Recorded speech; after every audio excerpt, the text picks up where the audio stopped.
What's up? Peter Valley here. Welcome to Facebook Forum Fridays. You guys know the normal format, but we're going to do something a little bit different this week. So the normal format is I go into Amazon seller Facebook groups and I offer commentary in 5 different categories, only one of which is specific tactical Amazon selling advice. So what you don't see behind the scenes here is that the tactical stuff ends up being like 75% of what I record. So what's happened is I have this massive backlog of footage I've recorded that's never made it in any videos because there's just simply not room. So for the second week in a row, what we're gonna do is I'm gonna do a video of all tactical advice. So it's still gonna be in 5 parts, but it's just gonna be boom, boom, boom, boom, 5 parts of all tactical advice. I don't think you guys will mind. I think this is probably your favorite part of my weekly videos anyway, so let's get into it. Guys, you want the best capsule of book selling wisdom you will ever read in your life, better than most courses out there, probably better than anything I put out, this is it. And this book is largely unknown amongst Amazon sellers. This came out, I think, 2013. It's called Internet Book Selling Made Easy. So there's actually 2 books, Internet Book Selling Made Easy and then Advanced Internet Book Selling.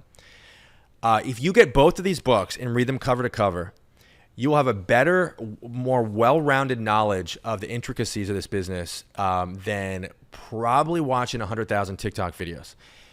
This book is completely written out of the history books, or at least I don't hear it talked about. It's actually a 2-volume set. So Jay Waynick, if I'm pronouncing that right, is the author. I interviewed him once on FBAmastery.com. I don't know him personally well enough for me to just promote his book just to promote him. These are just objectively very, very good books. And you'll learn a lot of principles. That's the thing about YouTube and TikTok and all stuff. You learn a lot of the stuff that baits clicks, but you don't really learn deep principles. That's some of my videos in my articles that really convey the most valuable information that are principle based, which is where most of the money is going to be made. They don't really get that many views or clicks or whatever, or reads. And so this book has a lot of wisdom. It has a lot of tactics as well. But again, I would get both. I would not just get one or the other. If you're going to get one, make sure you get them both. It's Internet Book Selling and Advanced Internet Book Selling.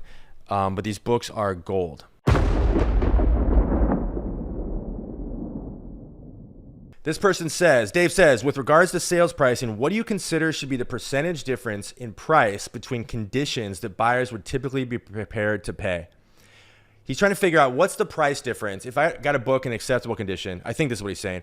How much higher should I price it if I had the same book in good condition or very good condition? Another mistake I see sellers make is trying to scientifically determine how much buyers are willing to pay across varying conditions. It's impossible to answer. There is no answer.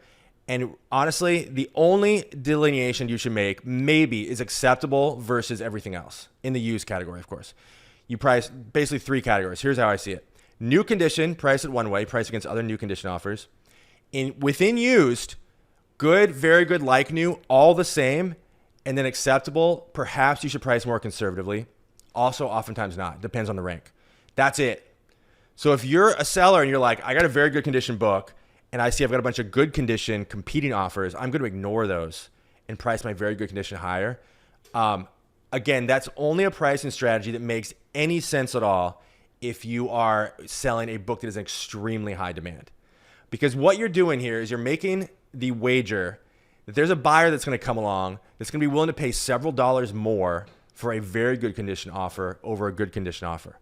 And I think the chances of that being true are very, very slim. I think those buyers are very, very few and far between, which is why it only makes sense when you get a book selling dozens or hundreds of copies a day. Otherwise, you should completely abandon that strategy. And I think that's what this person's doing here. I think this is a mistake they're making. Okay, Kenneth says, so if Amazon jumps on a listing and tanks it, I'm either stuck with the product or sell it at the same price as Amazon and take a huge loss. So listen, you are not a slave to the circumstances at a particular moment. This is a mistake a lot of sellers make, which is the price drops and they think they have to chase the price. All prices are temporary, okay? Now it's just a question of how long are you willing to wait, and it's a question of how badly do you need the money back, that you have locked up in that inventory. There's some questions you have to answer, but you are not a slave to the price at this moment, because guess what? The price might be $15 now. By 3 p.m., it might be $18, right? And this is true across every product, particularly high selling products, high demand products with a really good sales rank. The prices are just going like crazy up and down all day long. So again, you are not a slave to the price at this moment. You have the option of ignoring the price, pricing higher with the full expectation you're not going to get a sale, and wait for the price to rebound. That is your right, and I would argue it is your obligation as a responsible Amazon seller to do that sometimes.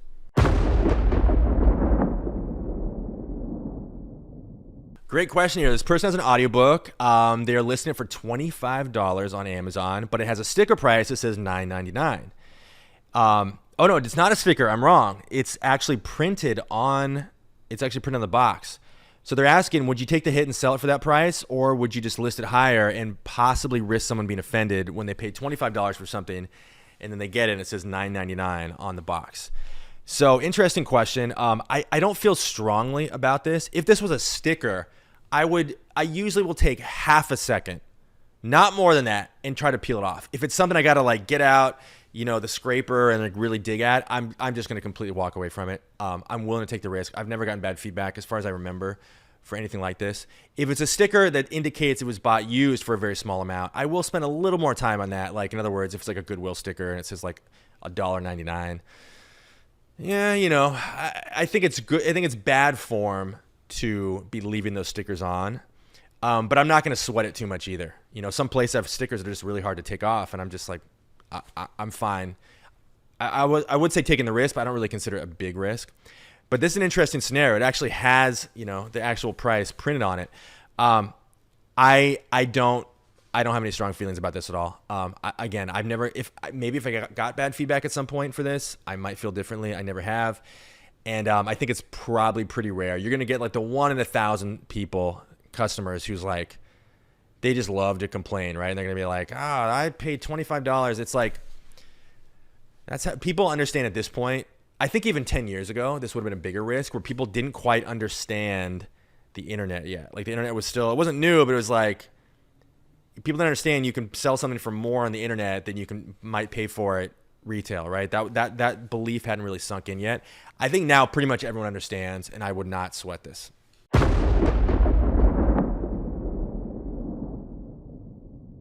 Okay, here's a little lesson here. So Margaret says, what would you do with this book that is signed and has a drawing by Sandra Boynton?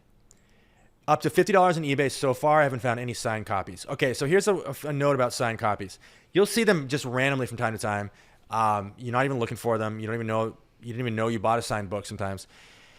And my experience has been not great.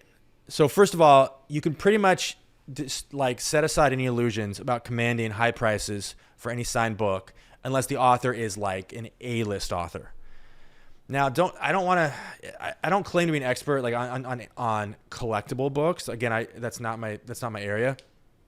So I don't want to be wrong here and lead people astray, but in my personal experience, first of all, I've never found a signed book by an A-list author ever. And all the signed books I have found, I don't know if I've ever, maybe a few here and there on eBay, I don't know if I've ever like commanded high prices for them. A few times, actually. I just take that back. It's always been on eBay, but it's never been like crazy. So a lot of people find a signed book and they feel like this is like, they're going to retire off of this. And I'm sure it can happen if it's like a Steinbeck first edition or something. But realistically, lots of books are signed now. There's not really a shortage. And really, unless the author is really, really has a rabid following and a large number of people that follow them, it's not going to be something that's going to really increase the price of a book. In fact, nowadays, every time, it's been years since I've tried to list a book on eBay that's a signed book. Every time I find a book that's signed, I go, that's cool, and I don't increase the price at all. I just never had success with it. So I don't know who Susan Boynton is. As the author mentioned in the post. If they're famous, then by all means, go for it. But I'm going to say the same thing a million people have said before me, which is just because something's listed on eBay for a set price does not mean it's selling at that price. All right, guys, we covered a lot of ground. You now have a 3-part mission. Are you ready? Mission number 1, subscribe to this YouTube channel. You can build a whole business off of what I give away for free Do it right now. Number 2, get all my free stuff. Hit the link below this video. Go to fbamastery.com. Get free reports, free web classes, no strings attached. Free means free. Hit the link below this video right now. And mission number 3, take what you learned in this video and go make money with it. This is Peter Valley signing off. See you in the next video.